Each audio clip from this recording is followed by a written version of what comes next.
경상북도는 살충제 성분이 검출된 달걀 36만 8천여 개를 폐기하기로 했습니다. 쌀 생산량이 30년 만에 37% 줄었고 1인당 소비량도 절반 이상 줄었습니다. 정준양 전 포스코 회장이 1심에 이어 항소심에서도 무죄를 선고받았습니다. 여러분 안녕하십니까? 8월 18일 오늘은 농림축산식품부가 정한 쌀의 날입니다. 천덕꾸러기 신세로 전락한 쌀을 더 많이 소비하고 농민들의 노고를 한 번쯤 생각하기 위해서입니다. 김기영 기자가 취재했습니다. 미래의 주역들이 쌀로 만든 빵을 먹으며 자연스레 쌀 맛에 적응합니다. 밀가루 빵보다 쫄깃하고 소화에 부담이 적습니다. 우리 쌀의 특징을 들으며 신토부리를 익힙니다. 쌀이 우리 몸에 아주 좋은 영양소가 많거든요. 그러니까 우리 쌀밥을 열심히 먹읍시다. 쌀은 밀가루보다 가공성이 떨어져 빵으로 만들기에는 한계가 있었지만 최근 들어 밀가루 단백질인 글루텐 성분을 추출해 쌀가루와 섞은 제품이 나오면서 응용이 무궁무진합니다. 지금은 국수를 만드는 쌀가루, 과자를 만드는 쌀가루, 빵을 만드는 쌀가루 다양하게 나오고 있습니다. 쌀 소비를 촉진하기 위해 2015년 제정된 쌀의 날, 쌀 밑자를 파자할 경우 8과 10씩 8이 되고 쌀을 얻기까지 88번의 손길이 필요하다고 해서 8월 18일로 정해졌습니다. 하지만 쌀 소비량은 계속 줄고 있습니다. 쌀 생산량은 30년 만에 660만 톤에서 420만 톤으로 37% 주는 사이 1인당 소비량은 연간 127.7kg에서 61.9kg으로 절반 이상 줄었습니다. 새마을운동 당시에 사용했던 밥 공기와 10년 전 요즘 것과 비교하면 10년 단위로 밥그릇 크기가 절반씩 줄었습니다. 제가 군락교 다닐 때만 해도 이 밥그릇에 밥을 먹었습니다. 요즘은 이 밥그릇에 밥을 먹습니다. 30년 만에 이 비교를 했을 때 양이 굉장히 많이 줄었다고 봅니다. 탄수화물이 비만의 주범이라는 엉뚱한 정보에 쌀에 눈물이 이어지는 가운데 올해도 풍년이 예상됩니다. 한 보름 전에 포항에 많은 비가 내려가 단비가 내려가지고 병충해 피해도 적고 해가지고 변호사 부분은 풍년이 예상됩니다. 나락논에 물 들어가는 소리와 자식 입에 밥 들어가는 모습에서 부모님 기분이 좋아진다는 말은 이제 사전에서나 볼 수 있는 속담이 되어가고 있습니다. MBC 뉴스 김기영입니다. 지난 2010년 부실 기업인 성진지오텍을 인수해 회사에 1,592억 원의 손해를 끼친 혐의로 기소된 정준양 전 포스코 회장이 1심에 이어 항소심에서도 무죄를 선고받았습니다. 서울고등법원 형사 4부는 인수 일정을 무리하게 추진한 점은 인정되지만 타당성을 검토하지 않았거나 이사회에 허위 보고를 했다고 볼 증거가 없다고 밝혀 부실 기업을 인수했다기보다 이후 세계 건설 경기 침체와 국제 유가 하락 등으로 실적이 저조할 수밖에 없었다는 취지의 판결을 내렸습니다. 재판부는 정 전 회장이 협력업체인 코스틸로부터 납품 청탁을 받고 인척을 취업시키고 고급 와인을 받은 혐의도 인정할 증거가 없다며 1심처럼 무죄로 판단했습니다. 살충제 달걀 파문이 확산되고 있는 가운데 산란계 농장에서 사용되는 살충제가 유통 과정이나 사용에 있어서 허술하게 관리되고 있는 것으로 드러났습니다. 이번 사태를 계기로 관련 법을 정비해야 한다는 목소리가 커지고 있습니다. 박재영 기자가 보도합니다. 이번에 적발된 7곡의 산란계 농장들은 지난해 7곡군에서 제공한 와구 프리 화이트와 자신들이 직접 구매한 택틱이라는 살충제를 함께 썼다고 군에 신고했습니다. 그런데 이들 살충제는 이번에 문제가 된 비펜트린 성분이 없는 제품입니다. 검역 당국의 결과가 맞다면 이들이 이 제품 외에도 다른 제품들을 썼다는 얘기입니다. 하지만 어떤 살충제를 얼마만큼 어떻게 사용했는지 가려낼 방법이 없습니다. 아니면 그 외에 다른 약을 썼을 수도 있다. 그런 가능성도 배제할 수가 없다고 봐야죠. 본인이 사다 쓰는 거는 본인 기준에 의존하니까.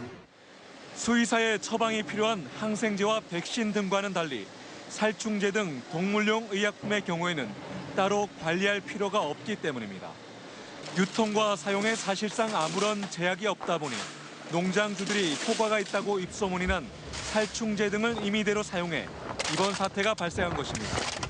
특히 좁은 산란장에서 닭을 키워야 하는 농장주들은 진딧물 등을 없앨 수 있는 뚜렷한 방법이 없기 때문에 앞으로도 살충제를 과다하게 사용할 가능성이 높습니다. 연 2회에 걸쳐가지고 여기 성분 검사를 하도록 되어 있습니다. 그래 좀 더 강화하도록 그래 저희 의회에서도 뭐 세부적인 지침을 새로 한번 검토하도록 한번 해보겠습니다.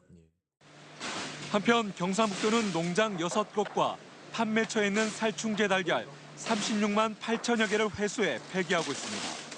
대구시도 살충제가 검출된 달걀이 대구시 내 도매점 7곳을 통해 재래시장과 동네 슈퍼마켓 등에 공급된 사실을 확인하고 회수에 나서는 한편 14다인 15온누리 표시가 있는 달걀을 구입한 소비자는 환불받을 것을 당부했습니다. MBC 뉴스 박재영입니다. 경상북도는 달걀에서 살충제 성분이 검출된 농장 6곳과 판매처에 보관 중인 달걀 36만 8천여 개를 폐기하기로 했습니다. 또 이 농장들은 6달 동안 2주 간격으로 살충제 성분 검사를 하고 유통 과정도 정밀 모니터링하기로 했습니다. 경상북도는 도내 산란계 농장 259곳에 살충제 검사를 한 결과 2곳의 달걀에서 닭의 사용이 금지된 피프로닐 성분이 나왔고 다른 농장 4곳에서는 살충제 성분인 비펜트린이 허용 기준치를 초과해 검출됐습니다.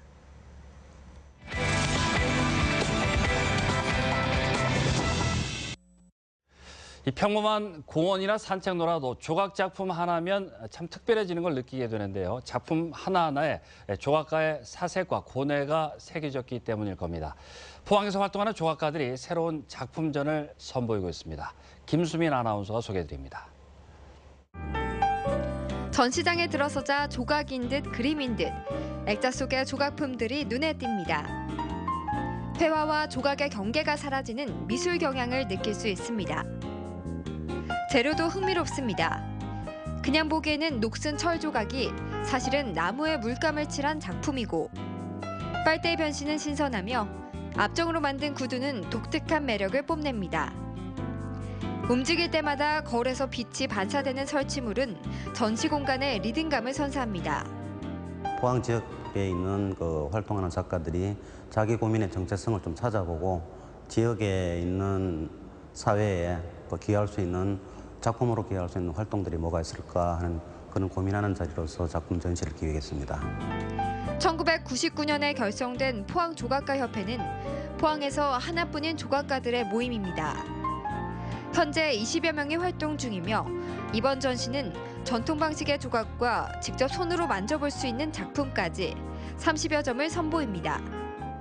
이 밖에도 주말에는 연극 염쟁이 유씨를 포항시청 대자몰에서 만날 수 있고 최영규 작가의 12번째 개인전이 경주 서라벌 문화회관에서 사공숙 작가의 기억의 공간전이 구룡포 과메기문화관 기획전시실에서 이어집니다. MBC 뉴스 김수민입니다. 경상북도와 경북대 미생물연구소가 오늘 독도의 미생물과 선태식물, 지류 연구 활용 방안을 주제로 학술 심포지엄을 개최했습니다.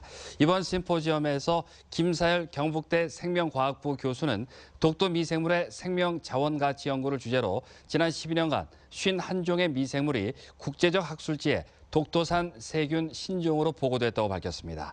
특히 독도의 초본류 뿌리에서 식물 생장 촉진과 전신 유도 저항성 활성에 대한 효과가 확인됐고 선태식물과 지류의 활용을 위해 지속적인 연구 지원이 필요하다고 밝혔습니다.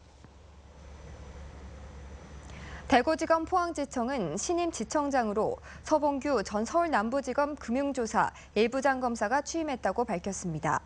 경주지청 신임 지청장으로는 가습기 살균제와 맥도날드 햄버거 사건 등을 수사한 이철희 전 서울중앙지검 형사 2부장 검사가 임명됐습니다. 영덕지청장에는 지난 2012년 중앙선관위 사이버 테러 사건 특검 파견 검사를 역임한 김영록 전 대전지방검찰청 부부장 검사가 부임합니다. 경주소방서는 오는 10월까지 지역 전통시장 17곳에 대해 안전점검을 실시하고 결과에 따라 화재 종합안전 등급을 분류할 예정입니다. 이번 점검은 소방시설과 건축방제 등 6개 분야로 세분화해 소방시설 인근 장애물 적재 여부와 피난 방화시설 적정 관리, 소방 차량 진입로 확보 여부 등 화재 예방과 대응에 관한 사항으로 진행됩니다. 또 시장 상인회 중심의 소방 안전 관리를 강화하기 위해 불시 소방 통로 확보 훈련과 취약 시간 순찰을 실시하고 화재 초기 행동 요령 등을 담은 표준 매뉴얼도 제작해 보급할 예정입니다. 경상북도 교육청은 9월 1일자로 교원 609명에 대해 인사 발령을 단행합니다. 장학관 인사에서는 3명이 교육장으로 승진 임용됐고 현직 교장과 교감 등 4명이 신임 장학관으로 발탁 임용됐습니다. 또 교사 신규 발령은 초등 임용시험 합격자 92명이 임용됐고 특별 연수 파견 교사 11명도 복귀했으며 개인 희망과 생활 근거지를 이번 인사에 최대한 반영했다고 밝혔습니다. 어제 오전 경주시 간포댐 안쪽 승용차 안에서 일가족 3명이 번개탄 가스에 질식해 숨진 채 발견됐습니다. 숨진 사람은 엄마와 9살 아들 그리고 4살 딸로 확인됐습니다. 경찰은 차 안에서 번개탄이 발견됐다며 차를 운전한 실종된 아버지를 찾는 데 수사력을 모으고 있습니다. 경찰은 여러 정황으로 미뤄 발견 하루 전쯤 숨진 것으로 보고 부검을 할 계획입니다. 내일은 울진과 경주에, 모레에는 경북 동해안 전역에 비가 오겠는데요. 비는 월요일까지 이어지겠고 비가 그친 뒤 늦더위가 찾아오겠습니다. 송혜림 기상캐스터입니다. 오늘은 울진에만 비가 내렸습니다. 그 밖에 경북 동해안 지역은 흐릴 것으로 예상됐지만 오히려 하늘이 맑게 개면서 낮 동안 더운 여름 날씨를 보였는데요. 내일도 울진과 경주에는 비 소식이 있겠습니다. 오후 한때 비가 내리겠고요. 예상되는 강수량은 울진은 최고 70mm, 경주는 최고 50mm 정도입니다. 내일까지는 해안가 높은 파도 계속해서 주의하셔야겠습니다. 방파제나 해안도로를 넘는 곳이 있겠고요. 특히 물놀이 즐기시는 분들은 너울성 파도에 휩쓸려 내려가지 않도록 각별히 주의하셔야겠습니다. 자세한 지역별 날씨 알아보겠습니다. 내일 오후 울진과 경주에 비 소식이 있겠습니다. 낮 최고 기온은 울진이 26도고요. 영덕과 포항은 27도, 경주 29도가 예상됩니다. 울릉도와 독도 지역 오전에 가끔 비가 내리겠습니다. 낮 기온은 울릉도가 25도고요. 독도는 26도입니다. 동해중부 해상에 비가 내리겠습니다. 동해남부 해상에서는 오후에 앞바다에만 비가 조금 내리겠습니다. 바다의 물결은 2.5m까지 일겠습니다. 일요일부터 월요일 사이 비가 내리겠고요. 화요일 비가 그친 뒤에는 늦더위가 찾아오겠습니다. 날씨였습니다. 포항제철소가 공장을 출입하는 대형 화물차 1000여 대의 후방 안전판 설치 여부를 조사해 미설치 차량 37대를 시정 조치했다고 밝혔습니다.